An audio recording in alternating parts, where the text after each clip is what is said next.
बेटा ये टॉपिक देखिए, प्रेशर एंड स्ट्रेस। ठीक, अब प्रेशर और स्ट्रेस की डेफिनेशंस वगैरह तो जब फ्लूइड मैकेनिक्स अपन पढ़ेंगे फिजिक्स में तब आएंगी। अभी मैं डेफिनेशंस पे बात नहीं कर रहा हूं, ये बहुत कॉमन वर्ड है। ठीक है, बस मैं जो बताना चाह रहा हूं उस पर समझिए, फिर मैं इसके डायमेंशनल फार्मूला और एसआई यूनिट पर आऊंगा। ठीक है, आप जब प्रेशर की बात करते हैं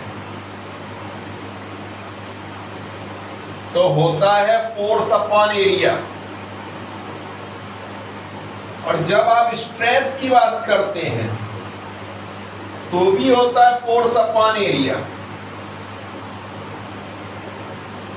अब मैं क्या बताना चाह रहा हूं समझो भाई, साफ बात है, दोनों का डायमेंशनल फार्मूला एक ही बनेगा। प्रेशर और स्ट्रेस एक कॉमन वर्ड है? मतलब अचानक एकदम कभी भी हम प्रेशर बोल देते हैं, कभी भी हम स्ट्रेस बोल देते हैं। जैसे मैंने इस बोर्ड को ऐसे दबाया, ऐसे दबाया, समझ में आ रही ना बात? तो हमने क्या बोला, कभी कोई बोल देता है प्रेशर लगाया, कभी कोई बोल देता है स्ट्रेस लगाया। मतलब बात को समझो कि अगर यूनिट एरिया पर, एरिया यूनिट मतलब समझते हो, वन, तो एरिया जो यूनिट होता है, मिनिमम जो एरिया होता है, उस एरिया पर जो आप फोर्स लगाते हैं उसी को प्रेशर भी कह रहे हैं और उसी को स्ट्रेस भी कह रहे हैं। तो प्रेशर वर्ड का भी यूज करते हैं और स्ट्रेस वर्ड का भी यूज करते हैं। होते दोनों फोर्स ही हैं, होते दोनों फोर्स है। ये भी फोर्स होता है, ये भी फोर्स होता है। एरिया से डिवाइड हो जाता है, मतलब कि यूनिट एरिया, यूनिट क्वांटिटी पे जो फोर्स लग गया, समझ गया? पूरे पेन पे फोर्स लगा तो फोर्स है, पर इसके यूनिट एरिया पे फोर्स लगा तो आप प्रेशर या स्ट्रेस कह रहे हैं। समझ रहे हो? प्रेशर स्ट्रेस मतलब कि यूनिट एरिया पर जितना फोर्स लग रहा है, वन एरिया। अब बात कहां घूम रही है समझिए कि प्रेशर वर्ड और स्ट्रेस वर्ड में फर्क कहां पर आया, समझे? तो हमेशा एक बात को ध्यान में रखिए, आप जो मैं ये टॉपिक उठाया हूं, समझाना जो मैं चाह रहा हूं, समझिए कि आपने बोर्ड को ऐसे दबाया, आपने दीवार को ऐसे दबाया, किसी वॉल को, आपने अपने सर को ऐसे दबाया, ये सब जो फोर्स आप लगाते हैं यूनिट एरिया पर, इन सब के लिए स्ट्रेस वर्ड यूज होता है। समझे ना? ये स्ट्रेस वर्ड पर चलता है। ठीक, लेकिन जैसे कोई टब में पानी भरा हुआ है, अब टब में पानी भरा हुआ है, उस पानी के ऊपर हाथ मार दिया आपने, ठीक है? और या ये मानिए कि आपने जैसे साइकिल में हवा भरते हैं पंप से, तो वो जो गैस के ऊपर आप ऐसे फोर्स लगाते हैं, तो यहां पर प्रेशर वर्ड यूज होता है। अब फर्क समझो, क्या फर्क समझे? मैंने बोर्ड पे लगाया, मैंने वॉल पे लगाया, मैंने मेरे सर पे लगाया, ये सब होता है स्ट्रेस। मैंने पानी पे हाथ मारा, मैंने साइकिल में हवा भरी, गैस पे फोर्स लगाया, ये होता है प्रेशर। तो प्रेशर और स्ट्रेस वर्ड में क्या फर्क आया? दोनों सेम है, लेकिन फर्क ये आया कि स्ट्रेस वर्ड सॉलिड्स के लिए यूज होता है। सॉलिड ऑब्जेक्ट्स पर जब आप फोर्स अप्लाई करते हैं तब आप स्ट्रेस बोलते हैं, और जब आप लिक्विड्स या गैसेस पर बात करते हैं तब आप प्रेशर बोलते हैं। समझे ना? कभी कभी हम ऐसे नहीं बोलते हैं कि क्या कहते हैं, चलिए बहुत, ये दिमाग पे बहुत प्रेशर लेता है, या मेरे दिमाग पे आज बहुत प्रेशर है। और कोई कोई अच्छे से बोलता है कि मेरे दिमाग पे या मेरे सर पे आज बड़ा स्ट्रेस है। तो स्ट्रेस वर्ड वहां करेक्ट हो जाता है, क्योंकि सॉलिड ऑब्जेक्ट्स के लिए आप स्ट्रेस वर्ड यूज करते हैं और लिक्विड्स और गैसेस के लिए आप फिजिक्स में प्रेशर वर्ड यूज करते हैं। तो याद रहेगा, प्रेशर किसके लिए? लिक्विड्स एंड गैसेस, और स्ट्रेस किसके लिए? सॉलिड्स। ओके, अब इस सिचुएशन में मैं अगर आज बात को आगे बढ़ाऊं तो एक एक करके बात करिए। अगर मैंने प्रेशर की बात करी तो प्रेशर के लिए अगर मैं एसआई यूनिट पर आऊंगा, एसआई यूनिट, तो प्रेशर की एसआई यूनिट के लिए फोर्स होता है न्यूटन, आ चुका है। एन मींस न्यूटन, एरिया होता था मीटर स्क्वायर, नंबर 1 पे था, ये बन गया न्यूटन पर मीटर स्क्वायर।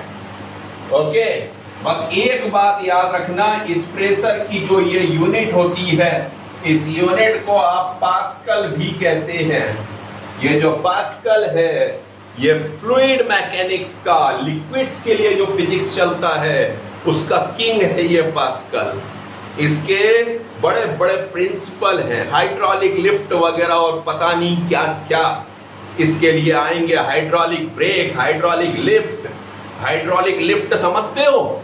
ऐसे ही बता रहा हूं, जो गैराज वगैरह में जहां पर ट्रक, कार वगैरह जैसे व्हीकल्स के लिए सर्विसिंग होती है, ट्रक, कार वगैरह जैसे व्हीकल्स के लिए जहां सर्विसिंग होती है, समझ रहे बात को, जिनको ऊपर उठाया जाता सर्विसिंग, वो हाइड्रोलिक लिफ्ट होती है।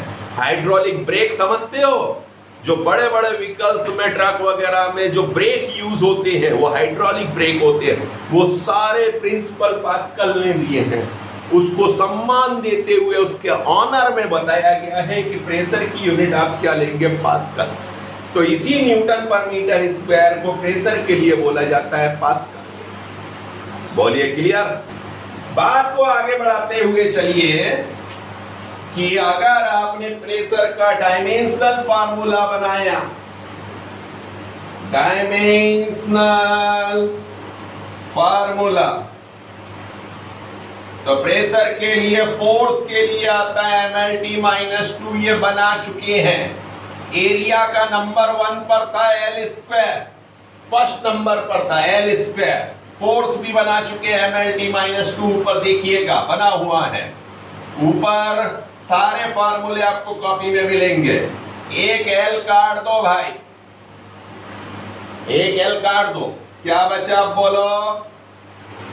mLT-2 फोर्स का, एरिया का L स्क्वायर, एक L कटा, MT-2 अपॉन L।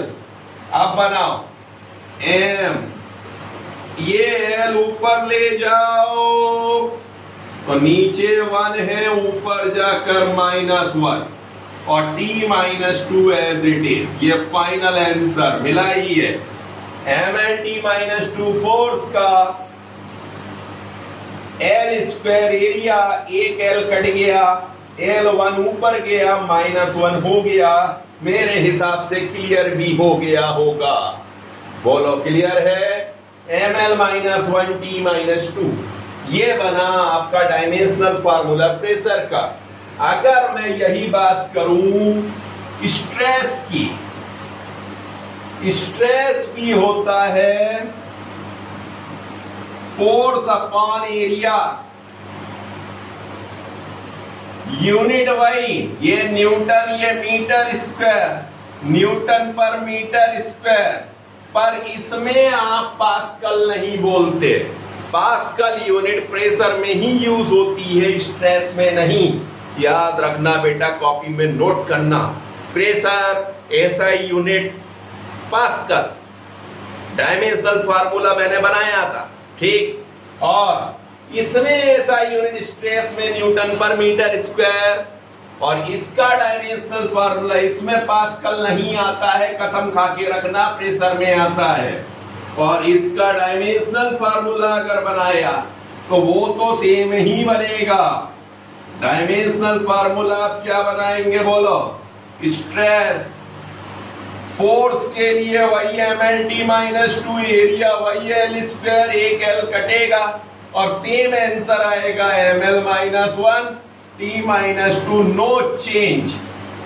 स्ट्रेस और प्रेशर का डायमेंशनल फार्मूला सेम है, पर स्ट्रेस के लिए SI unit newton per metre square होती है और प्रेशर के लिए पास्कल होती है। प्रेशर वर्ड लिक्विड्स और गैसेस के लिए आता है, स्ट्रेस वर्ड सॉलिड्स के लिए आता है। मेरी बात क्लियर हो गई बेटा?